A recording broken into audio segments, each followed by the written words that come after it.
Здравейте! Днес ще ви покажа как да научите едно от най-трудните упражнения в уличния фитнес и това ще е човешкия флаг. Като на английски е разпространено под наименованието Human Flag. Причината да се казва така е, че когато се хванем за шведска стена или за вертикален лост и застанем хоризонтално, тялото ни наподобява знаме, което се вее във въздуха. Това е изцяло изометрично упражнение, при което се изисква както сериозна стабилност в трупа, така и в ръцете. На първо място, преди да започнете да учите това упражнение, убедете се, че сте натрупали достатъчно базова сила. Тоест, упражнения като набирания, кофички, лицеви опори, повдигане на краката на успоредка или отвис на лост не трябва да представляват никакъв проблем за вас. Умишлено няма да кажа бройки, тъй като броят на повторенията не задължително е свързан с възможността за генериране на повече сила и стабилност. А и тук ни трябва сериозна стабилност. Тоест, ние така трябва да тренираме мускулатурата, че когато застанем в определена позиция, тя да може да я задържи без да предизвиква каквото и да е друго движение.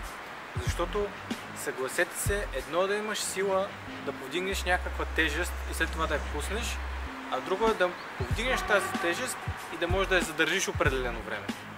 Най-често начинът, по който се тренира стабилност е чрез изометрични упражнения. Когато изпълняваме флага, долната ръка е завъртяна навън, за да може да натиснем с длънта и така да имаме по-добра опора, а горната ръка е в надхват, за да може с нея да се издърпваме към лоста. И идеята по време на упражнението е да разпределим натоварването между двете ръце. На долната ръка ще се натоварват основно раменните мускули, а на горната мускулите на гърба и флексорите в лакътя. За да може трупът ни да стои изправен, тази роля ще поемат всички мускули на трупа, които стабилизират тялото в странично направление и не позволяват да се изкриви надолу. Друга важна стъпка е, когато вече сме се хванали за лоста, да отворим гръдния кош и да поставим главата си до лоста, като по този начин се уравновесяваме. В противен случай, ако не го направим, центъра на тежестта ни се измества и така тялото ни ще залитне напред или назад. Тоест, идеята е тялото ни да се намира на същата линия, на която е и лоста. Също така, когато отворим гръдният кош, така поставяме тялото си върху рамото и това позволява на рамото да бъде нашата опора. Първото ни упражнение ще е за натрупване на сила в рамената, като ще застанем така, сякаш ще правим лицева опора, но от това положение ще изнесем тялото си напред и ще задържим така, колкото можем. От това упражнение може да си правите по няколко серии с максимално задържане на всяка, като постепенно може да спускате по-напред, тъй като това слага по-голяма тежест от тялото върху рамената.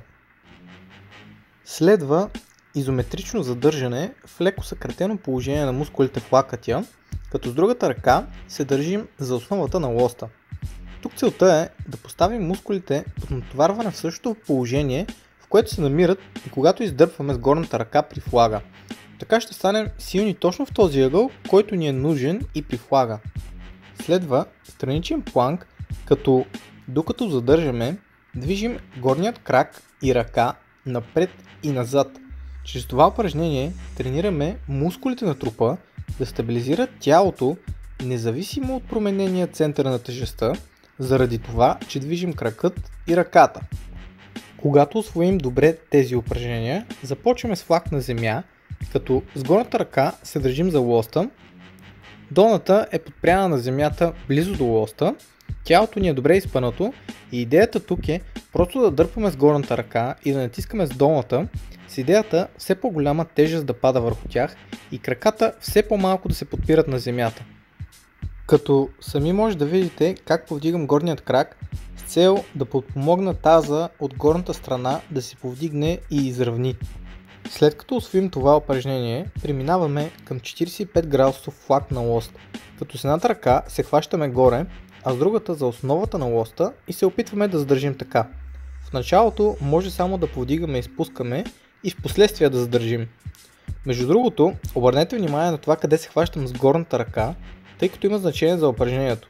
Ако се хвана твърде далеч, няма да мога да се хвана за основата на лоста с опорната ми ръка.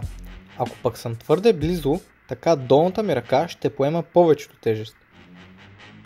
след като усвоите достатъчно добре тези упражнения, вече след това може да опитате да задържите флаг, но с свити крака, последствие с краката нагоре и така постепенно да спускате надолу. Като не дейте да прогресирате към следващото упражнение, ако предишното не сте се научили да го задържате поне от 3 до 5 секунди. Между другото, също едно добро упражнение, ако имате еластик със съпротивление, да го закачите някъде над горната ви ръка, с която се хващате за лоста, след това да го сложите върху кракът си и така реално като вдигнете флага, еластикът отнема някаква част от теглото ви и ви позволява да го задържите. По този начин ще свикнете и с самото упражнение. Предварително се извинявам, че не можах да покажа всички упражнения, както и самият флаг, тъй като имам стара травма в кръста и трябва да се пазя.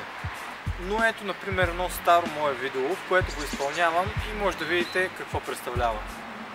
Надявам се, въпреки липсата на демонстрация на всички упражнения, видеото да ви е харесало и да сте ме разбрали за какво точно говоря, за да може нещата, които правите, в действителност да се ви от полза. Това беше от мен за сега. Чао!